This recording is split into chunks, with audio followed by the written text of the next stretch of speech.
are you looking for? What do you think's there? Well, I've never heard of this Tutankhamun. If I'm right, he is buried here. And you are the right chap for the job. Even a great archaeologist can't find what's not there. Does your father know you're here? Not exactly. Whatever was I thinking? Everyone's saying the valley's exhausted. I have to know how sure you are. I can feel it. Give me that key. What's going on? It's war, sir. Come on.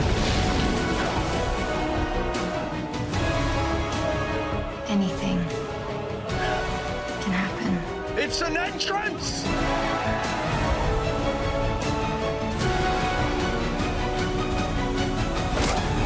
Carter, can you see anything? Yes, wonderful thing.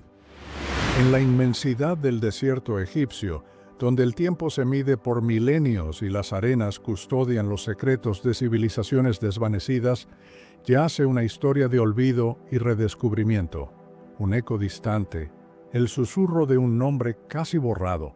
De los anales de la historia, atrajo a exploradores y soñadores a un valle árido, un lugar de descanso final para los poderosos. Aquí, bajo el sol implacable y el silencio de las eras, se ocultaba un faraón niño, un rey cuyo legado fue intencionalmente sepultado por sus sucesores. Su existencia se convirtió en poco más que una nota a pie de página en los vastos registros de Egipto, su tumba, un enigma perdido entre las rocas sagradas de Tebas.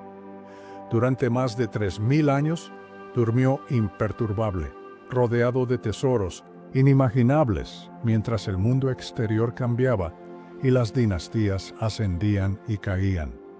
Pero la arena no puede ocultar la verdad para siempre. Una persistente búsqueda, alimentada por la intuición y la erudición, estaba destinada a romper ese largo silencio, revelando no solo el oro de un rey, sino la propia fragilidad de la memoria histórica y el perdurable poder del pasado para resurgir.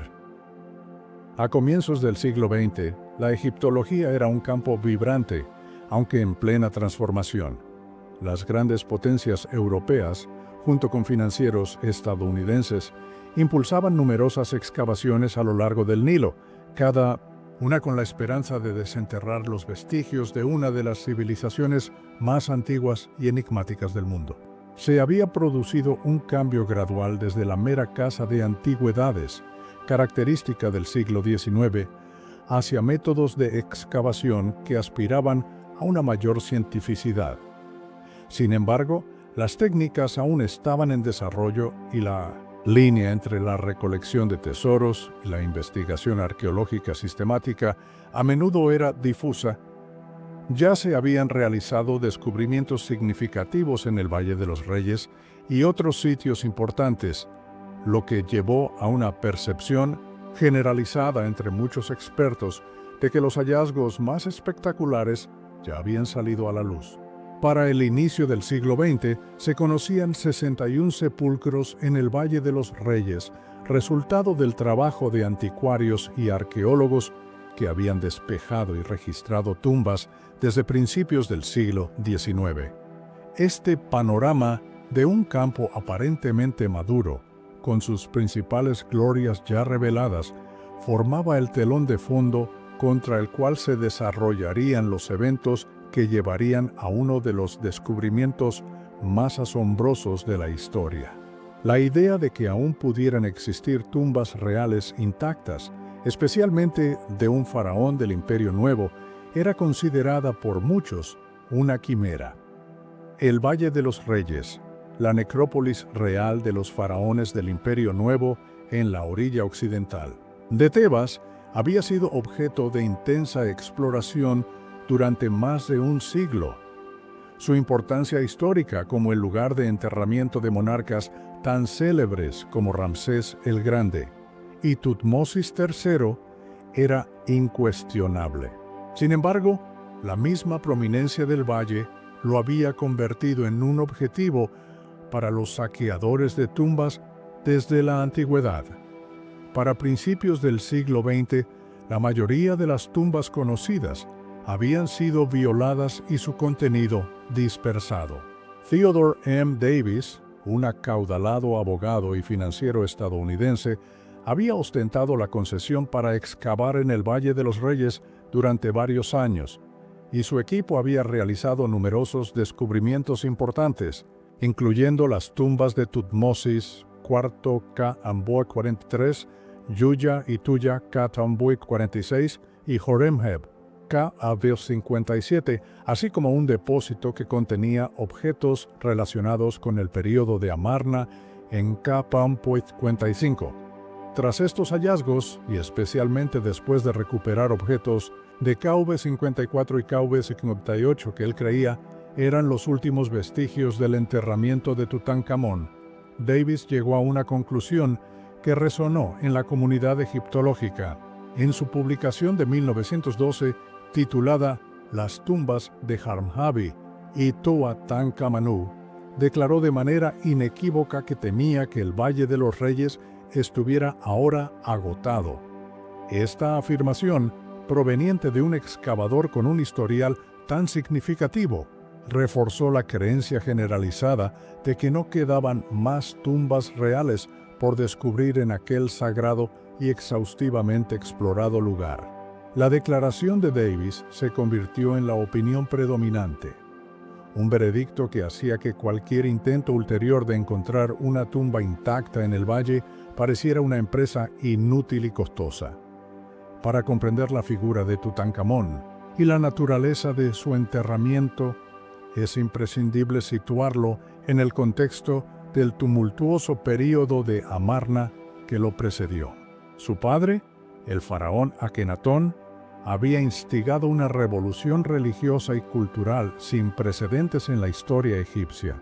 Akenatón abandonó el politeísmo tradicional que durante siglos había definido la espiritualidad egipcia para imponer el culto exclusivo a una única deidad, Atón, el disco solar.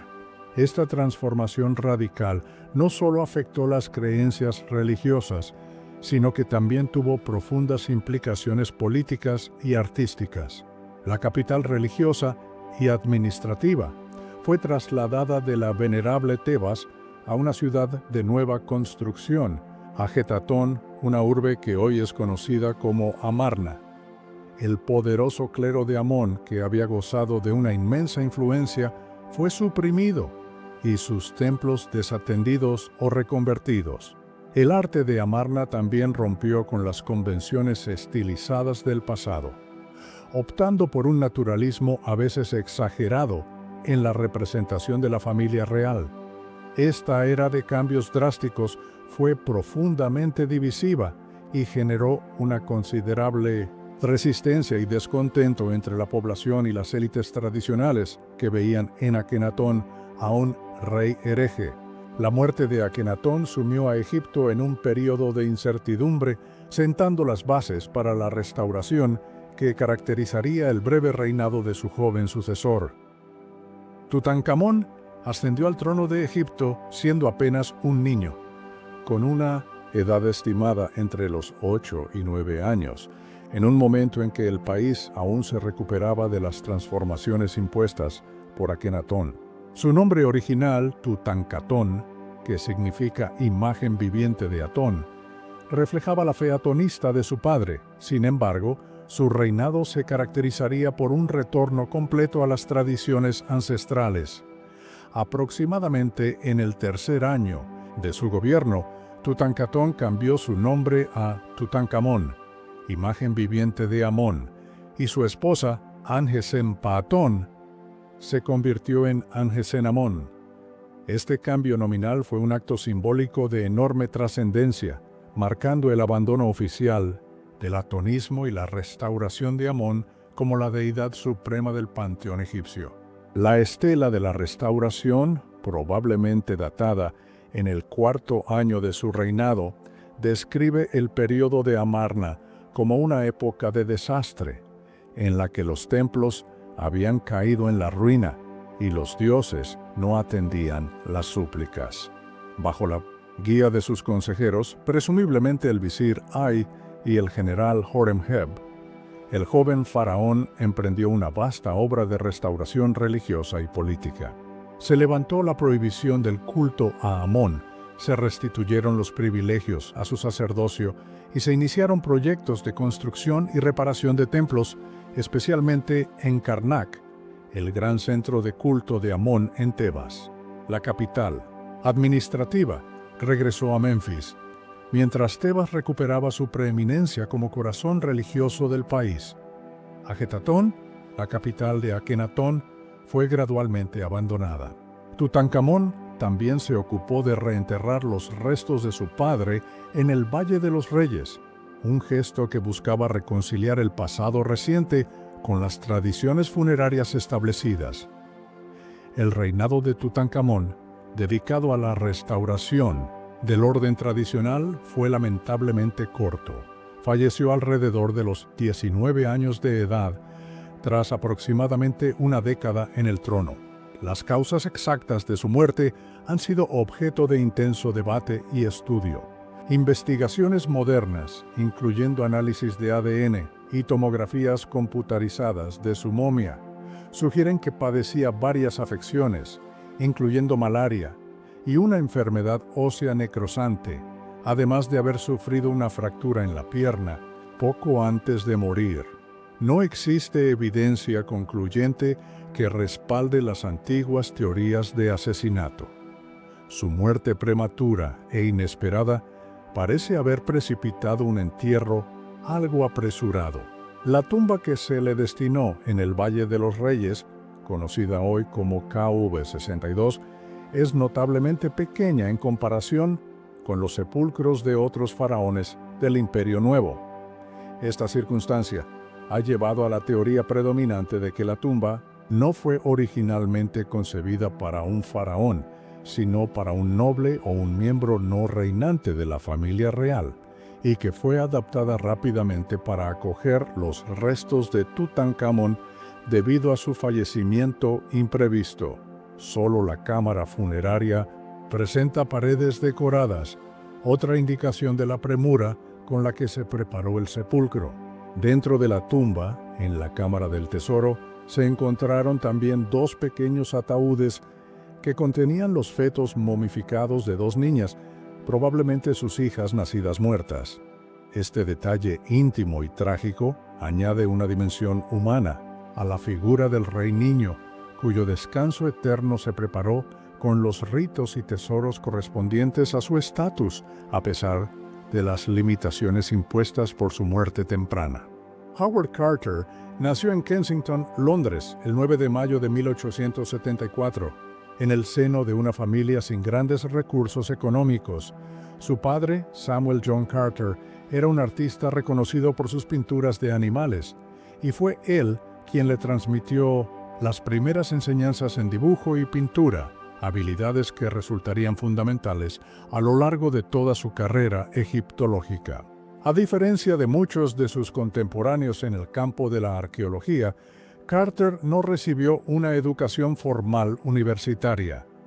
Su entrada en el mundo de la egiptología se produjo de manera temprana y a través de su talento artístico.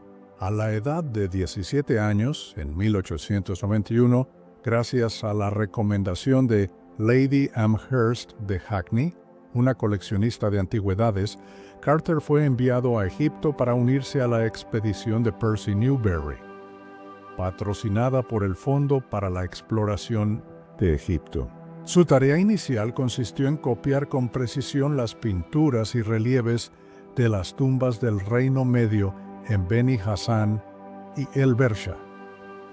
Este trabajo minucioso no solo perfeccionó su técnica como dibujante, sino que también le proporcionó una inmersión profunda en el arte y la iconografía del Antiguo Egipto, despertando una pasión que definiría su vida. Tras sus primeros trabajos como dibujante, Howard Carter tuvo la oportunidad de colaborar con algunas de las figuras más prominentes de la egiptología de la época. Una experiencia formativa crucial fue su trabajo con el renombrado arqueólogo Sir William Flinders Petrie en Amarna, el sitio de la antigua capital de Akenatón. Petrie, conocido por sus métodos de excavación sistemáticos y su riguroso enfoque científico, influyó notablemente en el joven Carter, quien durante los 4 meses que pasó en Amarna consolidó su deseo de dedicarse profesionalmente a la arqueología. Posteriormente, Carter pasó 7 años documentando meticulosamente los relieves del templo de la reina Hatshepsut en Deir el-Bahari, un trabajo que culminó en la publicación de 6 volúmenes en 1899. Ese mismo año, a la edad de 26 años y para sorpresa de muchos en el mundo arqueológico, Carter fue nombrado inspector jefe de antigüedades del Alto Egipto por Gastón Maspero, entonces director del Servicio de Antigüedades egipcio. En este cargo, supervisó numerosas excavaciones y restauraciones en Tebas y tuvo la oportunidad de explorar varias tumbas en el Valle de los Reyes, trabajando en ocasiones para Theodore Davis. Sin embargo, en 1904 fue trasladado a un puesto en el Bajo Egipto y, un año después, tras un desacuerdo con sus superiores relacionado con un incidente con turistas franceses, Carter dimitió del Servicio de Antigüedades. Durante los siguientes 3 años, se ganó la vida pintando acuarelas para turistas y actuando como guía, un periodo que, aunque difícil, le permitió permanecer en Egipto y mantener viva su conexión con la egiptología. La personalidad de Howard Carter fue un factor determinante en la larga y ardua búsqueda que culminaría con el descubrimiento de la tumba de Tutankamón. Quienes lo conocieron y trabajaron con él lo describieron como un hombre de una tenacidad extraordinaria, a menudo rayana en la terquedad. Su meticulosidad era legendaria, una cualidad sin duda forjada en sus primeros años como dibujante y refinada a través de su experiencia en el campo, bajo la tutela de arqueólogos como Petrie. Esta atención al detalle se manifestaría plenamente en la forma en que abordó la excavación y catalogación de los tesoros de Tutankamón. Carter poseía una creencia inquebrantable, casi una obsesión, de que la tumba del joven faraón aún yacía sin descubrir en algún rincón del Valle de los Reyes. Esta convicción lo mantuvo firme a pesar de años de búsquedas infructuosas y del escepticismo reinante en la comunidad egiptológica, que en gran medida consideraba el valle como un sitio ya agotado tras las extensas excavaciones de Theodore Davis. Su carácter, a veces descrito como difícil y poco diplomático, pudo haberle creado problemas en sus relaciones profesionales, como su temprana dimisión del Servicio de Antigüedades sugiere. No obstante, fue precisamente esta determinación férrea y su enfoque singular lo que le permitió perseverar donde otros podrían haberse rendido, convenciendo finalmente a Lord Carnarvon de financiar una última y decisiva temporada de excavación. George Edward Stanhope Molyneux, Herbert, quinto conde de Carnarvon, provenía de una distinguida familia aristocrática inglesa, siendo el propietario del imponente castillo de Highclere. Su posición le confería una considerable riqueza, aumentada por su matrimonio en 1895 con Almina Wombwell, heredera de la fortuna Rothschild. En sus primeros años, Lord Carnarvon cultivó intereses típicos de su clase, como la cría de caballos, de carreras y el automovilismo, una afición entonces novedosa y arriesgada. Fue precisamente un grave accidente automovilístico en Alemania en 1903 lo que alteró el curso de su vida. Las secuelas del accidente afectaron permanentemente su salud y sus médicos le aconsejaron pasar los inviernos en un clima más cálido y seco que el de Inglaterra. Egipto, con su clima benigno y su creciente atractivo como destino exótico y cultural, se convirtió en su refugio invernal. Durante estas estancias, Lord Carnarvon desarrolló un interés creciente por la egiptología, inicialmente como un pasatiempo de caballero adinerado, comenzó a coleccionar antigüedades egipcias que enviaba a Inglaterra para engrosar la colección familiar en Highclere. Esta afición evolucionó rápidamente hacia un deseo más activo de participar en el descubrimiento de la historia egipcia, llevándolo a tomar la decisión de financiar excavaciones arqueológicas. La colaboración entre Howard Carter y Lord Carnarvon, una asociación que pasaría a la historia de la arqueología, se gestó en 1907. Fue Gaston Maspero, el influyente director del Servicio de Antigüedades egipcio, quien sugirió a Lord Carnarvon que considerara a Carter para dirigir las excavaciones que el conde deseaba patrocinar. Carter, a pesar de su anterior dimisión del servicio y su precaria situación económica como pintor de acuarelas, era reconocido por su experiencia en el campo y sus métodos meticulosos. Cuando ambos hombres se conocieron, Lord Carnarvon quedó impresionado por el profundo conocimiento y el contagioso entusiasmo de Carter por la egiptología. A pesar de sus orígenes sociales marcadamente diferentes, el aristócrata acaudalado y el arqueólogo de origen modesto y formación autodidacta encontraron un terreno común en su pasión compartida por el antiguo Egipto. Su relación laboral se desarrolló sobre una base de respeto mutuo y un objetivo común: realizar descubrimientos significativos. Los primeros años de su colaboración, antes de centrarse en el Valle de los Reyes, incluyeron excavaciones en la necrópolis tebana, en lugares como Deir el-Bahari.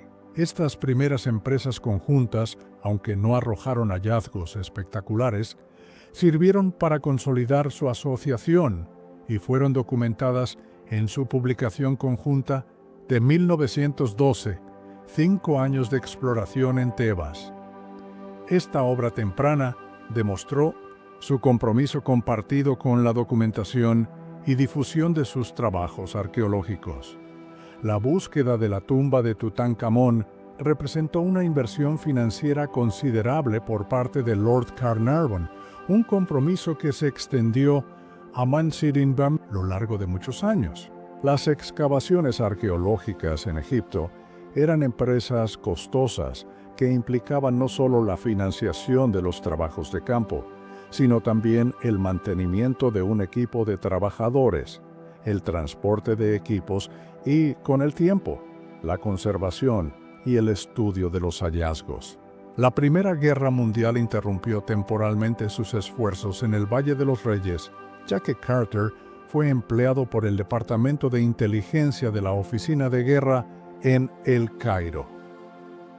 Tras la guerra, la situación económica global había cambiado y Lord Carnarvon comenzó a sentir crecientes presiones financieras, exacerbadas por los impuestos de posguerra y la necesidad de mantener sus extensas propiedades en Inglaterra. Mientras tanto, las temporadas de excavación en el Valle de los Reyes, que habían comenzado con grandes esperanzas en 1917, producían pocos resultados significativos. Año tras año, la ausencia de un descubrimiento importante aumentaba la impaciencia de Carnarvon y su escepticismo sobre la viabilidad de continuar invirtiendo sumas sustanciales en una búsqueda que parecía infructuosa. La convicción de Carter de que la tumba de Tutankamón aún esperaba ser encontrada se enfrentaba a la realidad económica y al creciente desánimo de su mecenas. Esta tensión llegó a un punto crítico a principios de 1922, cuando Lord Carnarvon expresó su intención de retirar su apoyo financiero y poner fin a las excavaciones. Howard Carter abordó la búsqueda de la tumba de Tutankamón en el Valle de los Reyes con una metodología sistemática, aunque inherentemente especulativa, dada la naturaleza del terreno y la historia de saqueos. Su profundo conocimiento del valle, adquirido durante años de trabajo previo, le permitió identificar áreas que habían sido pasadas por alto por excavadores anteriores o que estaban cubiertas por escombros de excavaciones previas y antiguas cabañas de trabajadores. se centró en un triángulo de terreno cerca de la entrada de la tumba de Ramsés VI, un área que muchos consideraban poco prometedora. A pesar de su enfoque metódico, las primeras 5 temporadas de excavación dedicadas específicamente a la búsqueda de Tutankamón, desde 1917 hasta principios de 1922, resultaron en gran medida infructuosas. Se encontraron algunos depósitos y objetos menores que llevaban el nombre de Tutankamón, lo que alimentaba la esperanza de Carter, pero la tumba en sí permanecía esquiva. Estas sucesivas decepciones sin duda tuvieron un costo psicológico, tanto para Carter como para su equipo, y pusieron a prueba la paciencia y los recursos de Lord Carnarvon. Sin embargo, a través de estas temporadas de aparente fracaso, la creencia de Carter en la existencia de la tumba y en su eventual localización no flaqueó. Una perseverancia que resultaría crucial.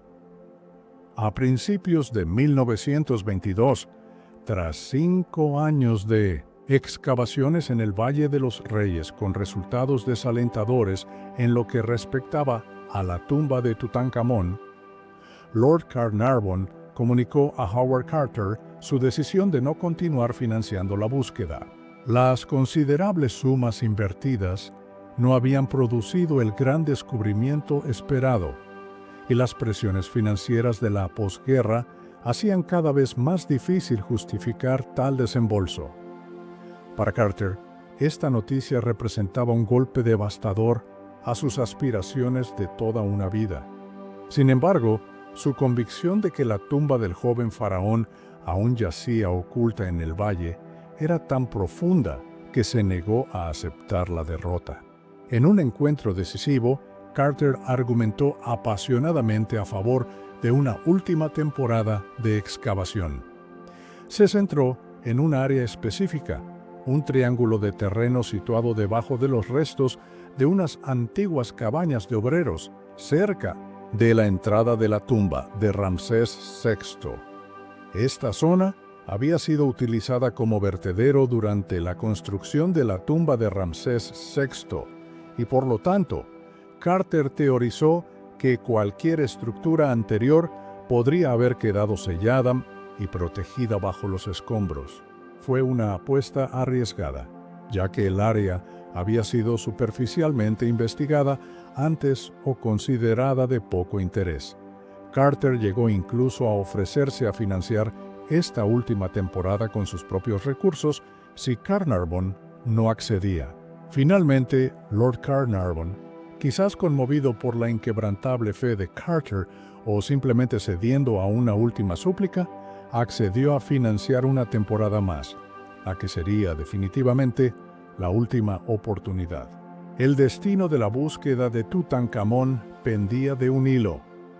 El 1 de noviembre de 1922, Howard Carter dio inicio a lo que él y Lord Carnarvon habían acordado sería la última temporada de excavaciones en el Valle de los Reyes. Los trabajos se concentraron en la zona previamente identificada por Carter, bajo los restos de las cabañas de los antiguos obreros de la necrópolis, cerca de la entrada a la tumba de Ramsés VI. Durante los primeros días, los operarios egipcios se dedicaron a despejar los escombros superficiales. La mañana del 4 de noviembre, la monotonía de la excavación se rompió. Según el relato más difundido, aunque disputado, un joven aguador llamado Hussein Abdel Rasul, empleado para llevar agua a los trabajadores, tropezó accidentalmente con una piedra tallada mientras cavaba un hoyo para asentar su cántaro. Esta piedra resultó ser el borde superior de un escalón excavado en la roca madre. El propio Carter, en su diario y publicaciones, atribuyó el hallazgo inicial a sus trabajadores que, al retirar la primera cabaña, descubrieron el escalón alrededor de las 10 de la mañana. Independientemente de quién dio el primer aviso, la importancia del hallazgo fue inmediatamente evidente. Un escalón tallado en la roca del valle solo podía significar una cosa: la entrada a una estructura subterránea, muy probablemente una tumba. La emoción contenida y la cautelosa esperanza se apoderaron del campamento. Tras el hallazgo del primer escalón el 4 de noviembre, los trabajos de excavación prosiguieron con renovado vigor y una creciente expectación. A medida que los trabajadores retiraban cuidadosamente los escombros acumulados durante milenios, fueron apareciendo más escalones, uno tras otro, descendiendo hacia las profundidades de la roca del valle. Finalmente, se reveló una escalera completa de 16 peldaños. Al pie de esta escalera, el equipo de Carter se encontró con la parte superior de un umbral revocado con argamasa de barro y sellado. A medida que se despejaba más el umbral, se hicieron visibles impresiones de sellos antiguos. Algunos de estos sellos mostraban el chacal Anubis sobre 9 cautivos, el sello de la necrópolis real, indicando un enterramiento de alto estatus y, crucialmente, que parecía intacto desde al menos la dinastía 20.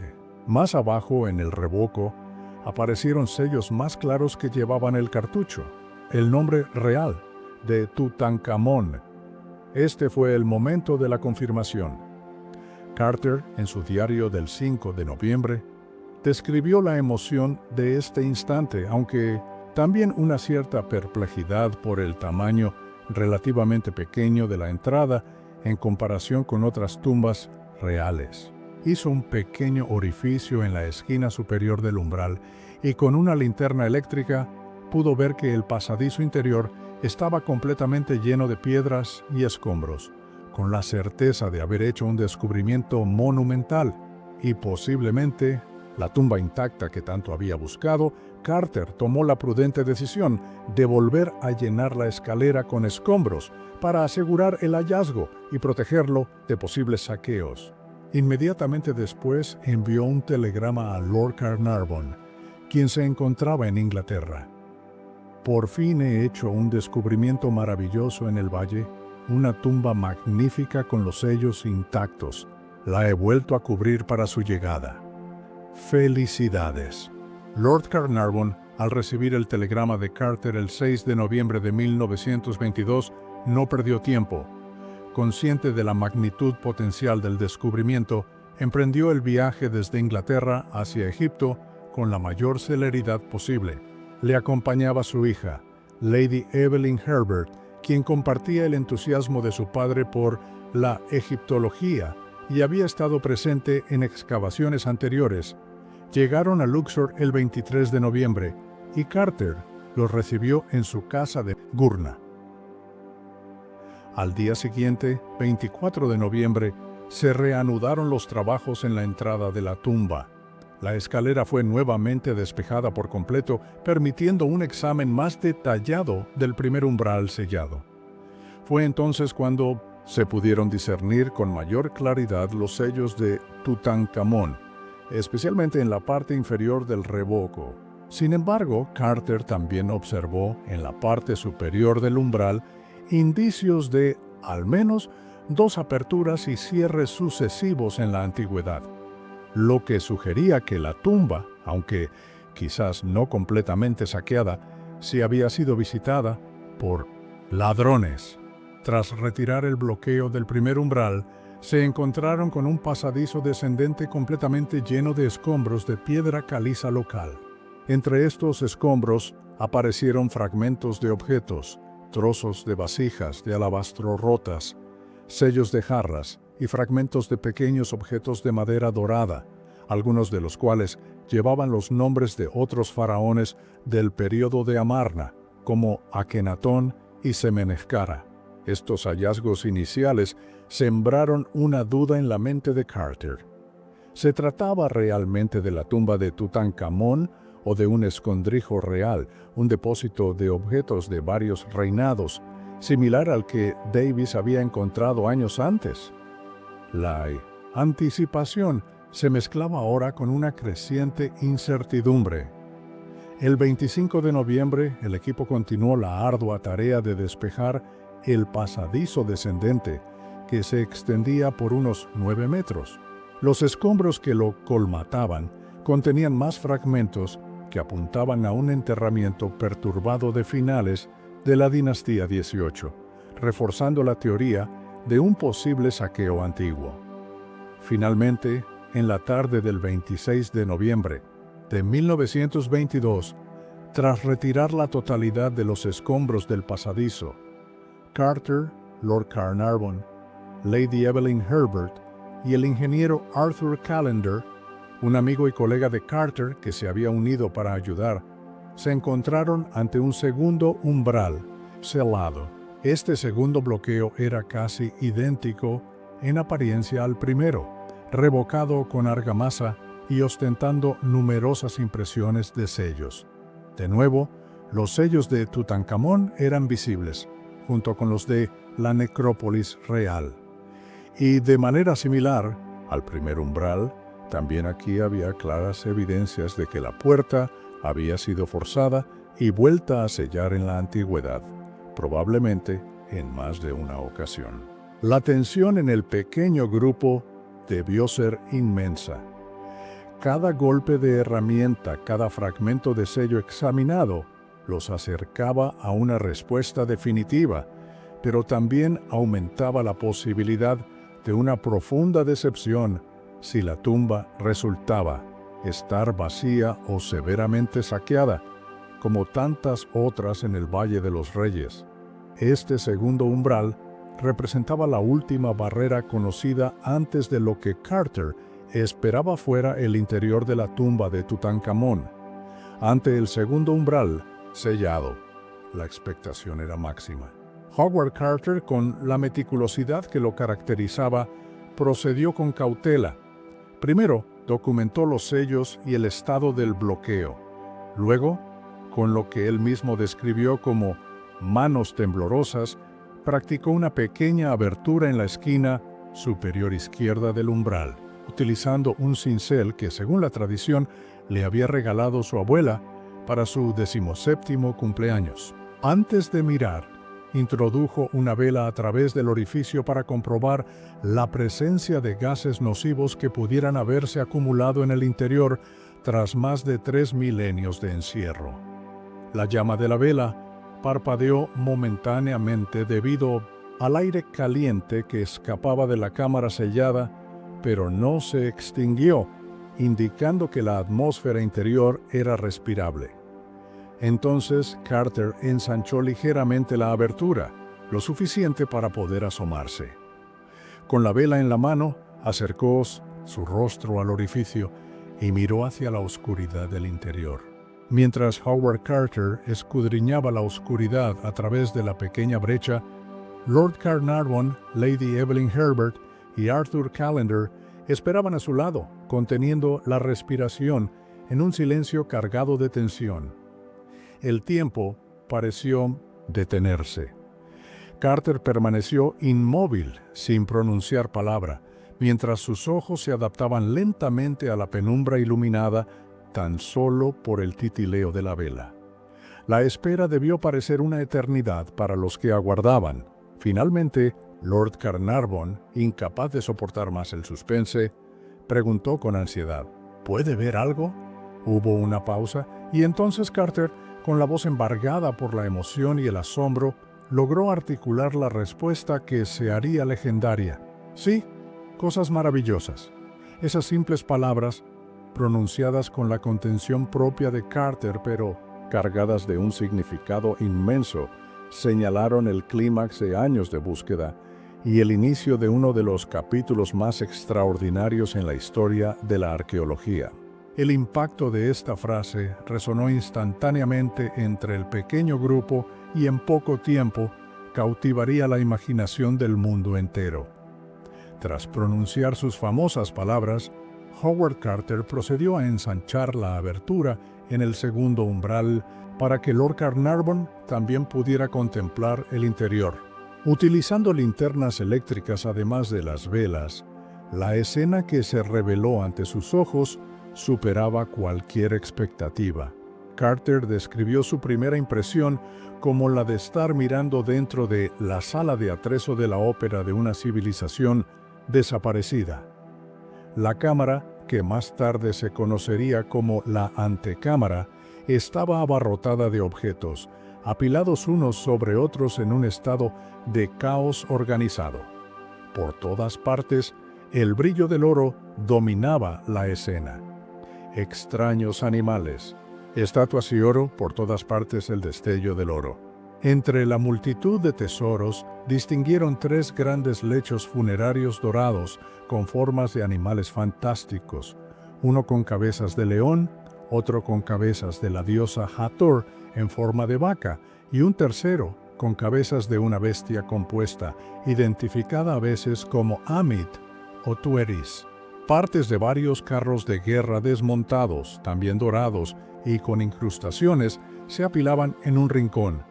Sobresalía un magnífico trono dorado, con una escena íntima de Tutankamón y su reina Angesenamón en el delicado estilo artístico de Amarna.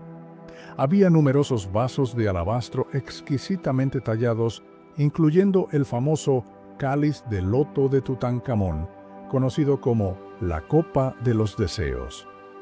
Cajas y cofres pintados e incrustados, algunos abiertos y con su contenido desparramado, sugerían la visita de antiguos ladrones. Restos de ofrendas florales, ahora secas y frágiles, yacían sobre algunos objetos, y dominando la pared norte de la antecámara, 2 imponentes estatuas de tamaño natural del rey, de madera recubierta de resina negra y pan de oro, se erguían, como centinelas a cada lado de otro umbral sellado, insinuando la existencia de más cámaras y misterios por descubrir. Incluso las huellas de los últimos sacerdotes o de los ladrones aún eran visibles en el polvo del suelo, congeladas el tiempo durante más de 3 milenios. La magnitud de lo que Howard Carter y Lord Carnarvon habían encontrado en la antecámara de la tumba de Tutankamón superaba con creces la capacidad de un solo arqueólogo, por muy experimentado que fuera. Carter comprendió de inmediato que la excavación, documentación y conservación de tal cantidad de objetos, muchos de ellos extremadamente frágiles, requeriría un equipo multidisciplinar de especialistas de primer nivel. Afortunadamente, la comunidad egiptológica de la época era colaborativa, y Carter pudo recurrir a la ayuda de la expedición egipcia del Museo Metropolitano de Arte de Nueva York, que trabajaba cerca y accedió a prestar varios de sus miembros clave. Así se conformó un equipo internacional que incluía a Arthur Callender, un ingeniero y arquitecto amigo de Carter, cuya pericia práctica sería indispensable para resolver los desafíos técnicos de la excavación, como el desmontaje de las grandes capillas funerarias y el manejo de objetos pesados como el sarcófago. Alfred Lucas, un químico analítico que trabajaba para el gobierno egipcio, se unió al equipo para dirigir las cruciales labores de conservación en el lugar, tratando los artefactos para estabilizarlos antes de su traslado. Harry Burton, el fotógrafo de la expedición del Metropolitano, fue el encargado de crear un registro fotográfico exhaustivo de cada objeto y cada etapa de la excavación, imágenes que se volverían icónicas.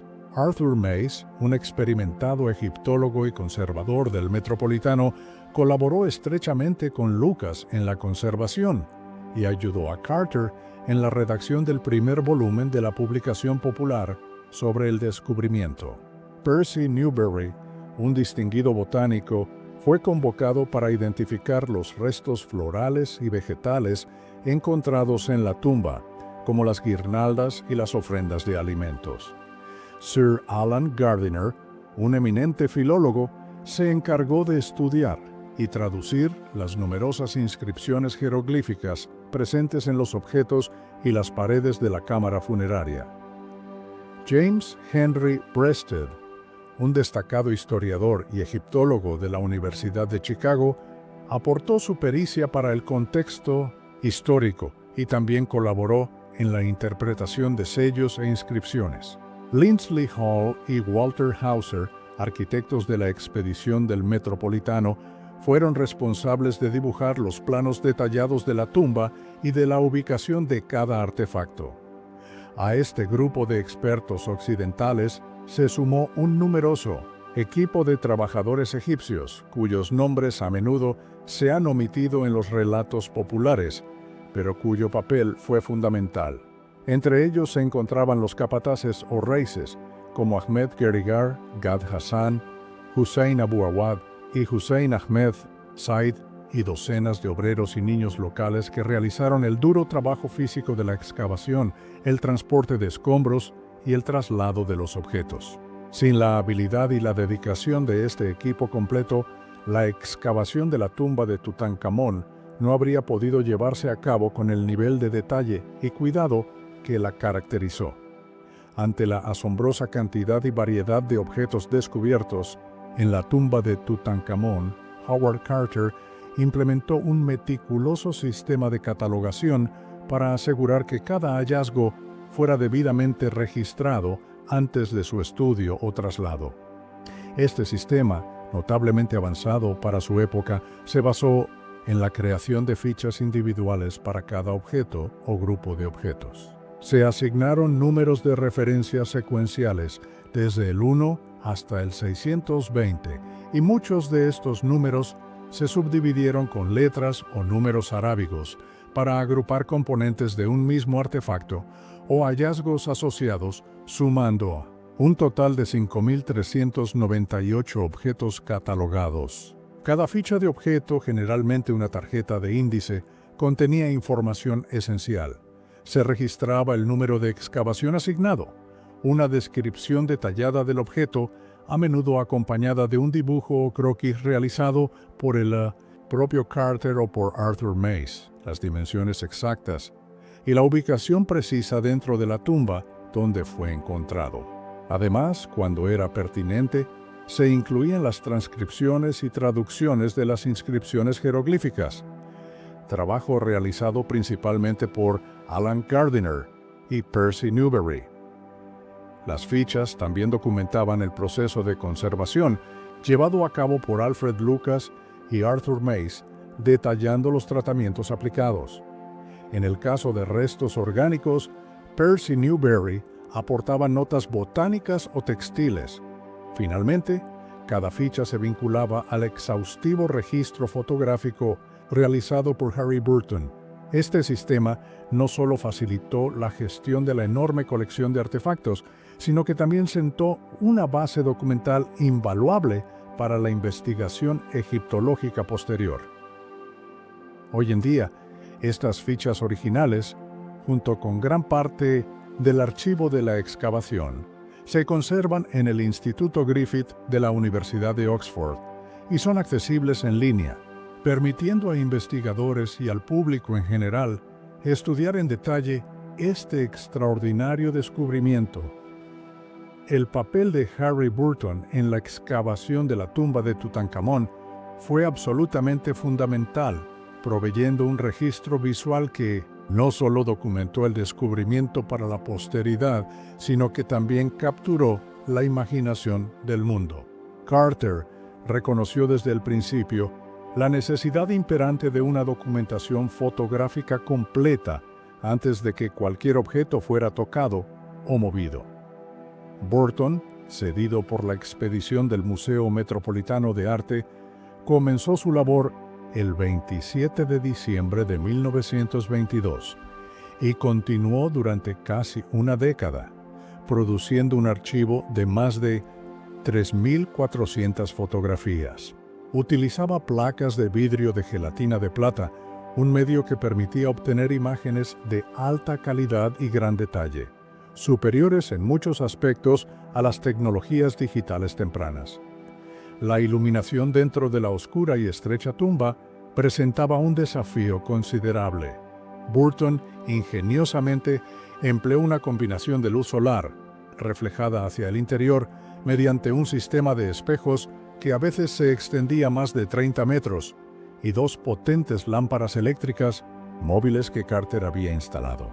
Los reflectores de la luz solar se mantenían en constante movimiento para asegurar una iluminación uniforme sobre los objetos, Para el revelado de las placas, Burton estableció un cuarto oscuro, improvisado, en una tumba cercana previamente, despejada, inicialmente la KV-55 y luego la KV-15, la tumba de Seti II. Esto le permitía verificar rápidamente la calidad de sus tomas y asegurarse de que había capturado la información necesaria antes de que los artefactos fueran alterados o retirados. Cada objeto era fotografiado in situ, a menudo desde múltiples ángulos y con tarjetas de numeración para su identificación. Burton también experimentó con las entonces novedosas placas autocromas para obtener algunas imágenes en color, aunque la mayoría de su trabajo fue en blanco y negro. Además de la fotografía fija, Burton aprendió a manejar una cámara de cine, con la que filmó momentos clave como la apertura del sarcófago y la extracción de los objetos, creando algunos de los primeros metrajes documentales de una excavación de esta magnitud. Sus imágenes no solo eran registros científicos, muchas poseían una calidad artística notable, transmitiendo la atmósfera de misterio y la belleza de los hallazgos, y jugaron un papel crucial en la difusión de la tutmanía a nivel global. La fragilidad de muchos de los objetos encontrados en la tumba de Tutankamón exigía un trabajo de conservación inmediato y especializado antes de que pudieran ser trasladados al museo en El Cairo. Para esta tarea crucial, se habilitó un laboratorio de campo en la tumba cercana de Seti II, KV-15. Este espacio, aunque improvisado, se convirtió en el centro neurálgico para la estabilización y el estudio preliminar de los tesoros. Los principales responsables de esta labor fueron Alfred Lucas, un químico analítico con amplia experiencia, y Arthur Mace, un egiptólogo y conservador del Museo Metropolitano de Arte. Ambos trabajaron en condiciones a menudo difíciles, con calor extremo y bajo la presión constante de la opinión pública y los plazos. Lucas, en particular, aplicó sus conocimientos químicos para analizar los materiales de los artefactos y desarrollar métodos de conservación adecuados. Sus notas detallan el uso de diversas sustancias y técnicas.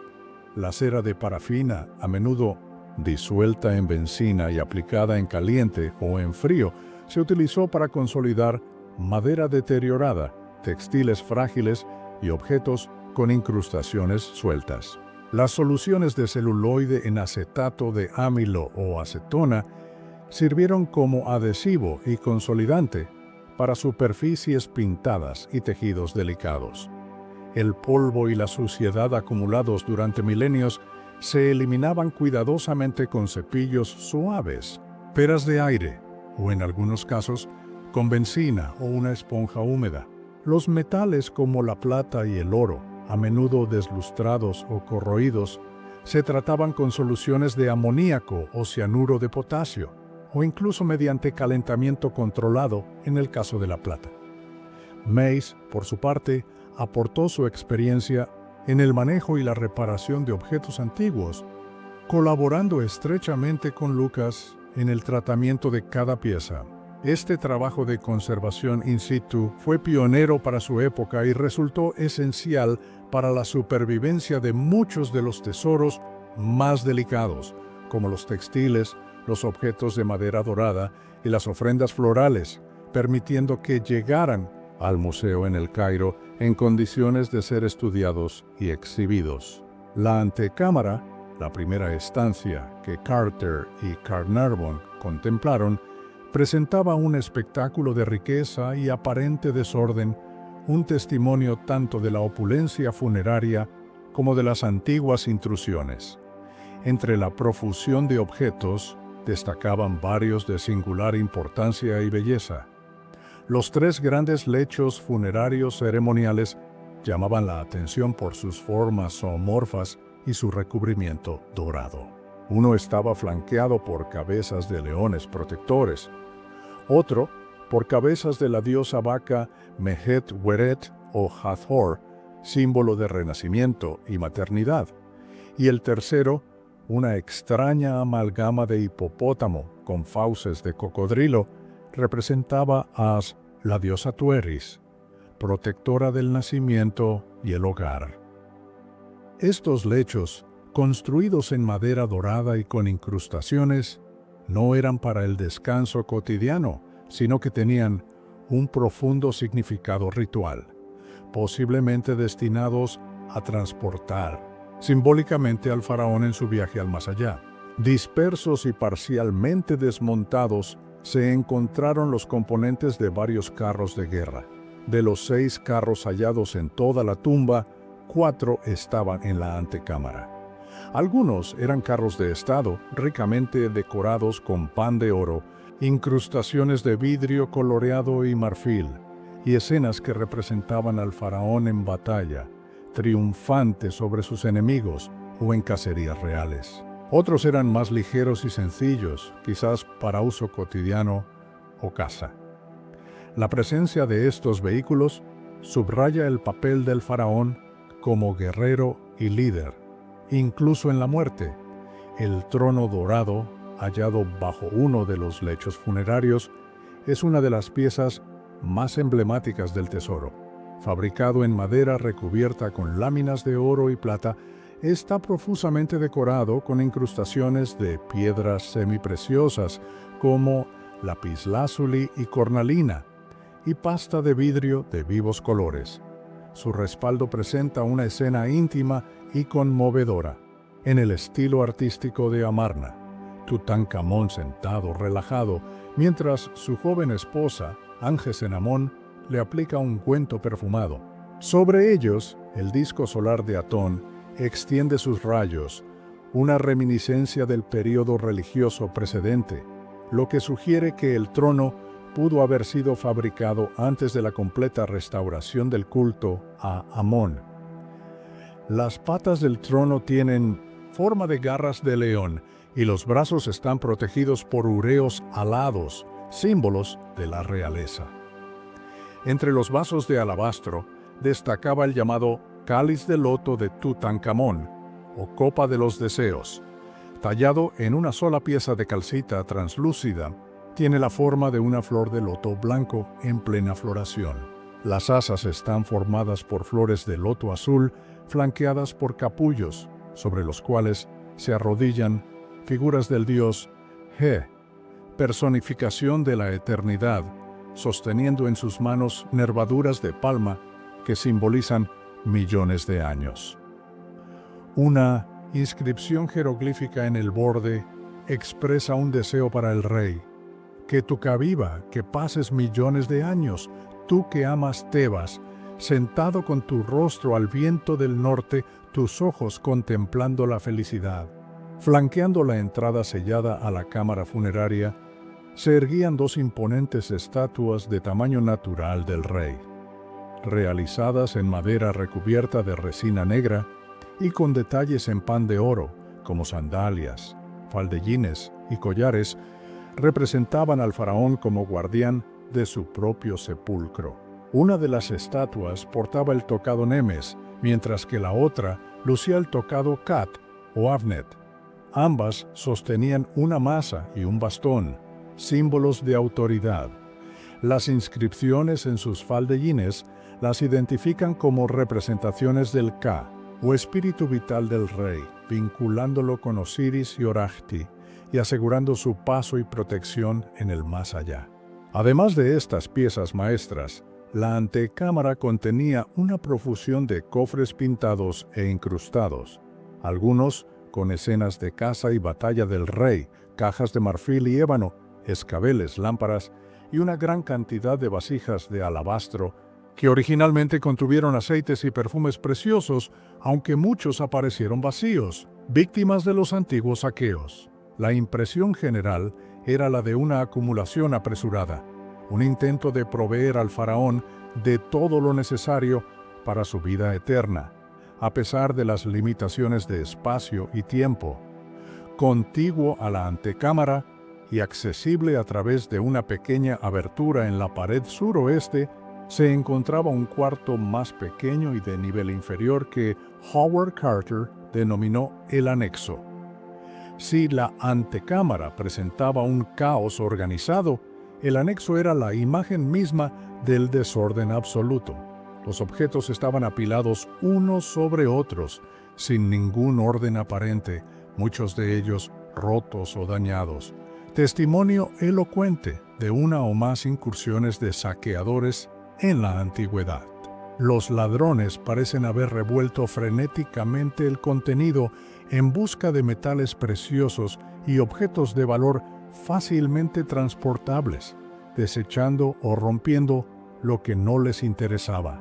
Carter describió la escena como si todo hubiera sido arrojado al azar y la tarea de excavar esta cámara resultó particularmente ardua debido a la necesidad de desenredar la maraña de artefactos sin causar más daños. A pesar del estado de confusión, el anexo contenía una asombrosa cantidad de objetos, superando los 2.000 artículos individuales, aunque muchos estaban fragmentados. A diferencia de los grandes objetos ceremoniales de la antecámara, el anexo parecía haber albergado principalmente artículos de carácter más personal o cotidiano, así como provisiones para el más allá. Se encontraron numerosos recipientes de alabastro y cerámica que originalmente contuvieron aceites, ungüentos y perfumes, muchos de ellos vacíos o con solo restos de su contenido. También había una gran cantidad de cestas de diversos tamaños y formas, algunas todavía con frutas como dátiles, higos, uvas, nueces de dom y semillas de sandía, así como panes y otras viandas. Jarras de vino selladas y etiquetadas con el año de cosecha y la procedencia ofrecían una visión de las provisiones líquidas del faraón. Entre los objetos personales se contaban varios juegos de mesa, como el popular Senet, con sus tableros y fichas, herramientas, armas como arcos, flechas, bumeranes y ondas, y una variedad de textiles y prendas de vestir, aunque muchos en mal estado de conservación. También se hallaron sillas, escabeles y un curioso aparato para hacer fuego.